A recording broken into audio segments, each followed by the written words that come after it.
Good morning दोस्तों। SBI securities के morning podcast में आप सभी का स्वागत है। दोस्तों, आज के पॉडकास्ट में हम बात करेंगे कि निफ्टी और बैंक निफ्टी में हम क्या प्लान कर सकते हैं और ऐसे कौन से सेक्टर्स हैं जिस पे आपको ध्यान देना चाहिए। आइए सबसे पहले हम निफ्टी को देख लेते हैं।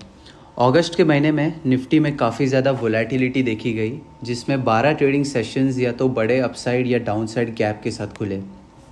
पूरा महीना निफ्टी 1300 पॉइंट्स के रेंज में फ्लक्चुएट करता रहा, जो मार्केट में बढ़ती हुई वोलेटिलिटी को दर्शाता है। इसके बावजूद इंडेक्स ने नए ऑल टाइम हाइस को छुआ और महीने को 25,200 के महत्वपूर्ण साइकोलॉजिकल लेवल के ऊपर क्लोज किया। सबसे खास बात यह है कि तीसरे कॉन्जिक्यूटिव महीने में इंडेक्स पॉजिटिव नोट पर एंड हुआ है। मंथली स्केल पर एक बुलिश कैंडल बनी है, जिसमें लॉन्ग लोअर शैडो है, जो लोअर लेवल पर बाइंग इंटरेस्ट को दिखाता है। दोस्तों, स्टेडी सेक्टर रोटेशन ने मार्केट को सपोर्ट करने और इन ऊंचाइयों को बनाए रखने में महत्वपूर्ण भूमिका निभाई है। इस महीने में निफ्टी आईटी, निफ्टी फार्मा और निफ्टी हेल्थ केयर ने फ्रंटलाइन इंडाइसेस को बहुत ज़्यादा आउट परफॉर्म किया है। हम मानते हैं कि ये सेक्टर्स अगले कुछ ट्रेडिंग सेशंस में अपनी उत्तर की यात्रा को जारी रख सकते हैं। दोस्तों, गुरुवार को इंडेक्स ने डेली स्केल पर हॉरिजॉन्टल ट्रेंड लाइन ब्रेकआउट दिया है, जो एक बुलिश साइन है।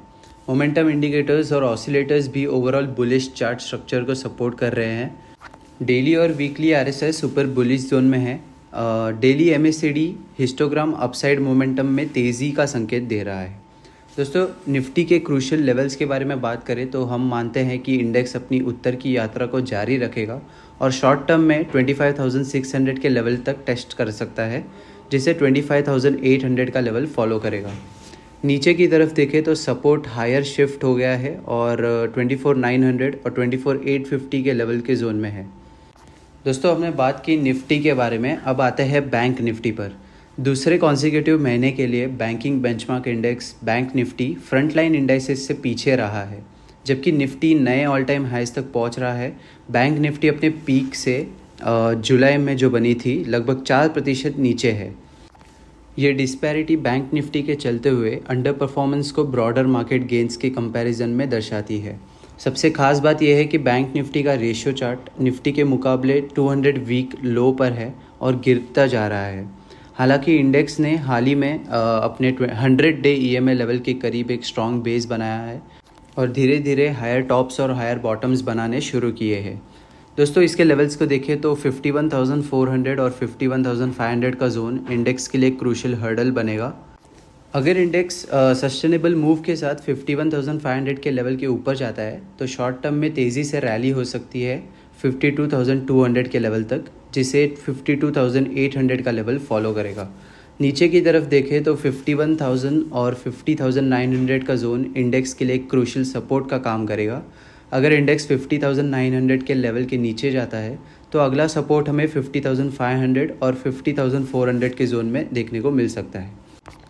दोस्तों, अब बात करते हैं ऐसे कुछ सेक्टर्स की जिस पे आपको ध्यान देना चाहिए। दोस्तों, निफ्टी फाइनेंशियल सर्विसेज ने पिछले कुछ ट्रेडिंग सेशन से फ्रंटलाइन इंडाइसेस को काफ़ी ज़्यादा आउट परफॉर्म किया है। सबसे खास बात यह है कि वीकली RSI ने 60 लेवल के करीब सपोर्ट लिया है और उसके बाद स्मार्ट रिबाउंड देखा, जो एक बुलिश साइन है RSI रेंज शिफ्ट थियरी के मुताबिक।